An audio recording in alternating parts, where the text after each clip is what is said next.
Have you ever been in a situation where someone's words just stopped you in your tracks? A moment so shocking, so utterly unbelievable, that it completely changed how you saw them? Well, buckle up, because I have a story that will make you question everything you thought you knew about relationships and priorities. It all started on what should have been a normal Tuesday. I got a call that no one ever wants to receive. My mom, my rock, the woman who raised me, had been rushed to the hospital. Her heart was acting up, and the doctors were throwing around scary terms like cardiac event and emergency observation. My world tilted on its axis. I dropped everything and sped to the hospital, my own heart pounding in my chest. After a few agonizing hours in the waiting room, I finally got to see her. She was hooked up to monitors, looking frail and scared, but she managed a weak smile for me. I spent the rest of the day by her side, holding her hand, trying to be the strong one for her, even though inside, I was falling apart. That evening, I called my girlfriend, let's call her Chloe, to tell her what was happening. I expected sympathy, support, a shoulder to lean on. What I got instead was a conversation that still haunts me. I explained everything: the sudden collapse, the ambulance, the uncertainty. I told her I'd be staying at the hospital, that I couldn't leave my mom's side. Her response, a long, heavy sigh. Not the "oh you poor thing" sigh, but the "you've got to be kidding me" sigh. Then she said it, the words that felt like a slap in the face. "So, does this mean you're canceling on me for Friday?" I was speechless. Friday. It was Tuesday. I stammered. "Chloe, my mom is in the hospital. I don't know what's going to happen. Of course, I can't think about Friday right now." Friday was supposed to be her big girls' night out, an annual tradition with her friends. In the grand scheme of things, it felt so incredibly trivial. But to Chloe, it was clearly the most important thing in the world. She said, "Well, you can't just stay there forever. What am I supposed to tell everyone? I've been looking forward to this all year." I tried to reason with her, explaining the gravity of the situation.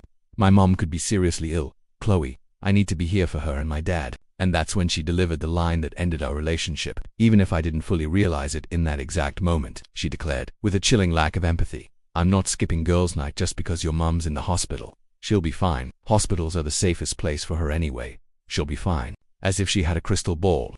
As if my mother's health was just a minor inconvenience, a little bump in the road on the way to her party.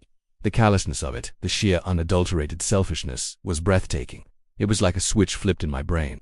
The woman I thought I loved, the person I imagined building a future with, had just shown me her true colors, and they were ugly. I remember just whispering, "I have to go," and hanging up the phone. I looked at my mum, sleeping fitfully in her hospital bed, the machines beeping a steady rhythm that was the only comfort I had. In that moment, clarity washed over me. This wasn't a partnership. This wasn't love. Love doesn't sigh with annoyance when your world is crumbling. Love doesn't prioritize a party over your parents' health. Love shows up. Love supports. Love understands without needing an explanation. The next few days were a blur of tests, doctors, and sleepless nights in an uncomfortable hospital chair. My dad and I took turns, a silent, supportive team. My mom, thankfully, started to stabilize. The doctors figured out a medication plan, and the crisis slowly passed. But through it all, Chloe was a ghost. She sent a few texts, things like "any updates?" and "hope she's better," but they felt hollow, like checking a box. She never called again. She never offered to bring food or just sit with me for an hour. When my mom was finally discharged and back home, safe and sound, the relief was immense. And with that relief came resolve. I knew what I had to do. I drove to Chloe's apartment. She opened the door, all smiles, and asked, "How was girls' night?" As if nothing had happened. She genuinely didn't get it.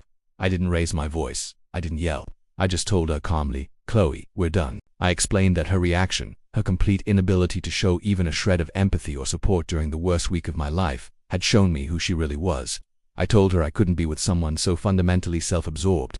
She was shocked, then angry. She accused me of overreacting, of being too sensitive. She said, "So you're breaking up with me because I went out with my friends? That's ridiculous." She still didn't understand it was never about the party itself. It was about what it represented, her priorities.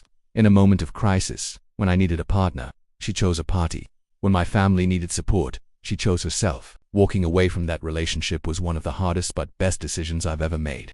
It taught me a vital lesson. A true partner is someone who holds the umbrella over you in the storm, not someone who complains that the rain is messing up their hair. Crises don't build character, they reveal it. And what was revealed in Chloe was a void where compassion should have been. I shared this story because I think it's as a powerful reminder to pay attention to how people treat you when you at your lowest.